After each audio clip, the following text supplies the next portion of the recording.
How's everybody doing?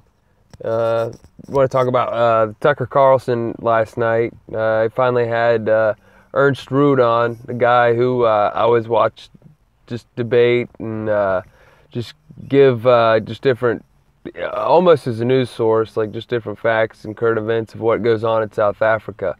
And he was talking about a lot of the new stuff that's been going on, a lot of the law changes, a lot of the political rhetoric that's being spewed, just a lot of crazy stuff that happens over there, while the aggressors, the aggressors play victim the entire time.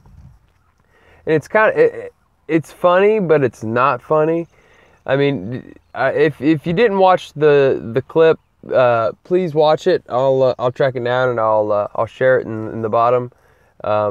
But everything this guy says is true, and he has to speak facts because they just throw stupid crap at him nonstop about racist this, racist that.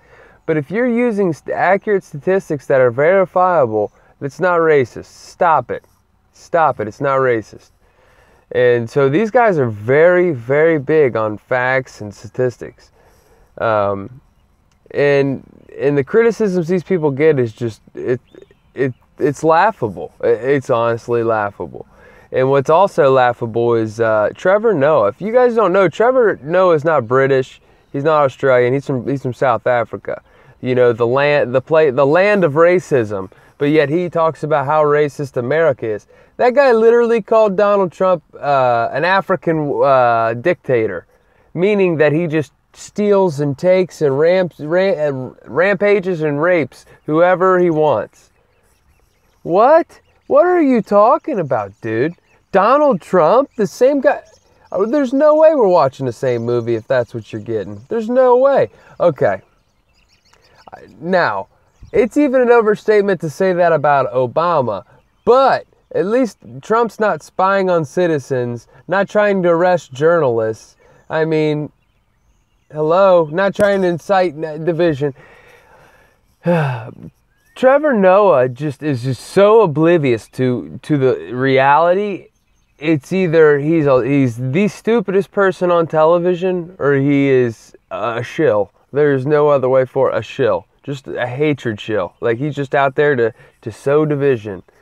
I mean, to call Trump an African dictator is insane. African dictator, just like in Venezuela, they take means of production. The state will swoop in to go to any government. Let's say, what's a good one? General Mills, the cereal people. They'll just go into General Mills CEO and be like, hey, people are poor, people are hungry, sorry. We got to stay in power. We don't want to lose power. So here you go. You can run this for the state, or be our little puppet, or we'll just do it like they do in Venezuela. They'll have open hearings where they publicly fire the CEOs and shaming them, therefore putting their lives in danger whenever they say, well, this guy's the reason why everybody's broke. He's the reason. Hamas does it, and it brainwashes people left and right, so it clearly works. But it's so frustrating to hear people just get so defensive and tribal about South Africa.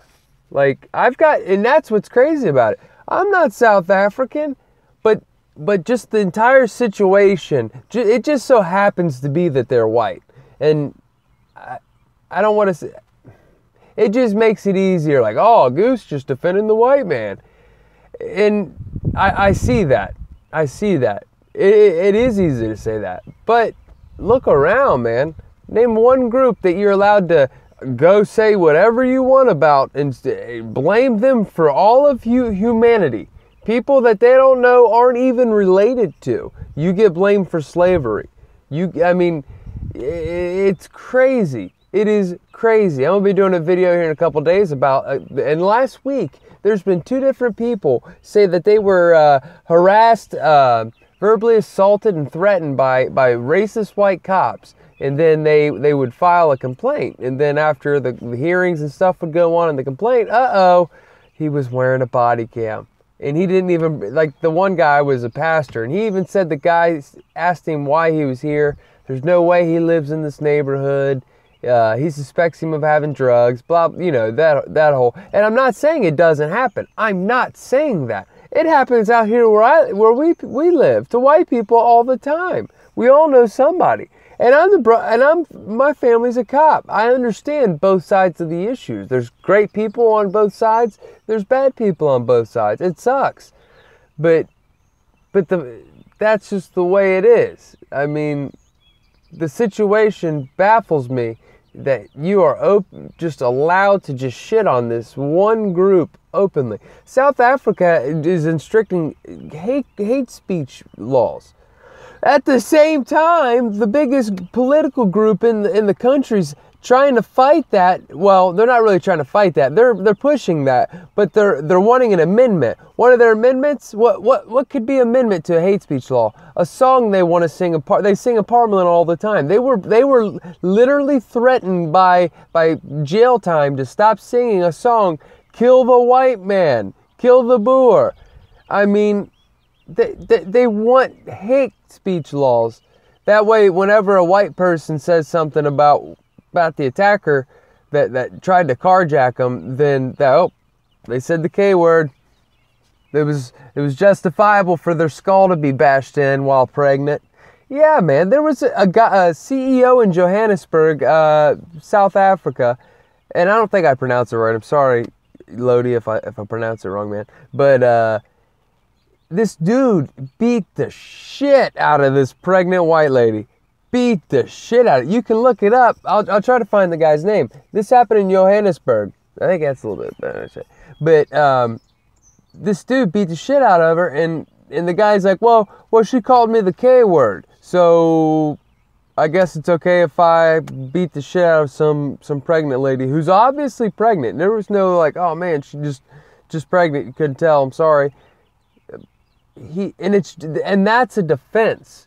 That's an honest defense over there. All they have to say is they called me the K word. Going to jail for 3 years. Sorry.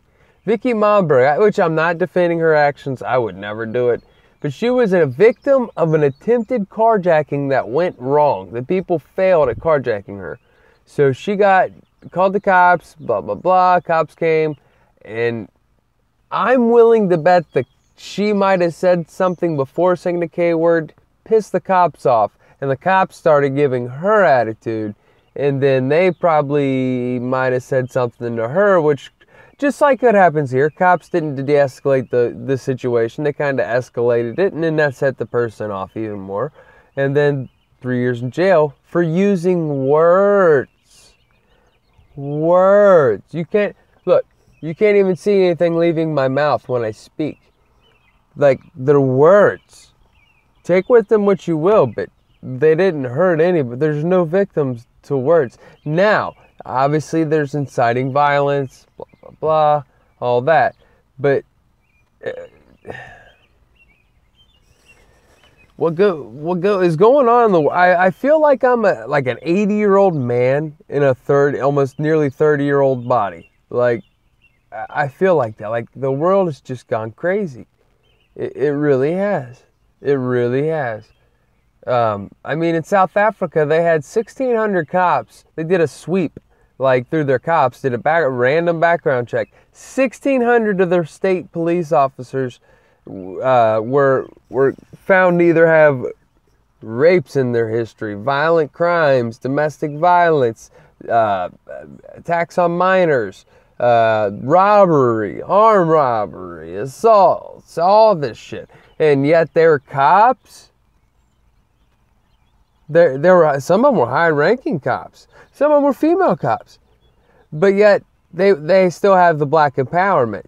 They would rather not have cops than have white cops. That's just the way it is, unfortunately. And I know that might sound one way or the other, but show me I'm wrong. Please, please, please, please, please, please. Show me I'm wrong. I mean, they passed a law where in South Africa, if these farm attacks, if let's say somebody breaks into your house and they attack your wife, and you shoot that person while they're attacking your wife, you will be charged because they weren't threatening your life. Now, if your wife shot him, then okay, defensible. But you shot them to save your wife. Therefore, you weren't scared for your life. They just did an amendment to the law. And they did that for one reason, because obviously I'm not saying hashtag not all, but white people aren't breaking into people's houses and raping everything in there and torturing them with power drills. It's just not happening. It's not happening. And what's really sad is they used to have a commander, I think it was called the commander system. And basically what it was is like their National Guard almost, like for South Africa. What they would do is they would have like patrols, I'm trying to put a good word for it, like almost like a sheriff's department where they would go get people with warrants and people that disrupted courts. I mean, they would kind of keep the law, because South Africa is very rural, and that's what sucks for the white people, the Boers over there, because they're so few and they're not really in one area like most, like, you know, you have all the Asians in one town, blah, blah, blah. They're spread all over in vast area. So therefore it's a little bit harder to kind of come together and create townships and kind of unify. So they got rid of the commander system in like 2003, which as soon as that stopped, the violent crime rate went right up and the arrest rate success went way down. So why do you continue to do something that doesn't work? For nearly almost 15 years, what gives? People volunteered for it. It wasn't like I'm sure it was a pretty big expense, obviously, but people volunteered. You weren't drafting people. I mean, people willingly were doing this stuff. And you know, what's crazy is, like, you watch the news and they'll blame the Boers on like the colonialization of England, when in reality, the only reason South Africa survives is because the Boers fought the English off. They hate the English, dude. That's the whole reason that's the reason they're there, you morons. Because they don't get along with the English. I mean, read a history book, dude. It's not forbidden knowledge. It really isn't. I just got intrigued with it when I went to basic training or AIT with somebody, and it just kind of was one of those things that it didn't make sense that that's how the world works there. It just didn't compute. And that, I think, was my red pill. After looking back, I think that was really kind of my red pill. And I really am grateful for, dude, really kind of opening my eyes to it, because it's every day I would always just ask him some crazy stuff about him and Yamayago. I can't remember where he's from, but that was where I really just started to kind of get intrigued with how governments work and how different political systems work and how the media spins things to keep the hate alive, to really keep the hate alive. Man, I don't get it why everybody has so much hate in their heart. Yeah, I get angry from time to time, but I couldn't be happier. I mean, I don't have any hate in my heart. I don't get it how people wake up and go to bed like that. But somebody's got to do it, I guess. I'm going to do a video on the Israel border and the move to Jerusalem and all the attacks from Hamas and how crazy Hamas is. And again, the media sound like Alex Jones, but hear me out. Love you all. Stay tuned. Catch you tomorrow.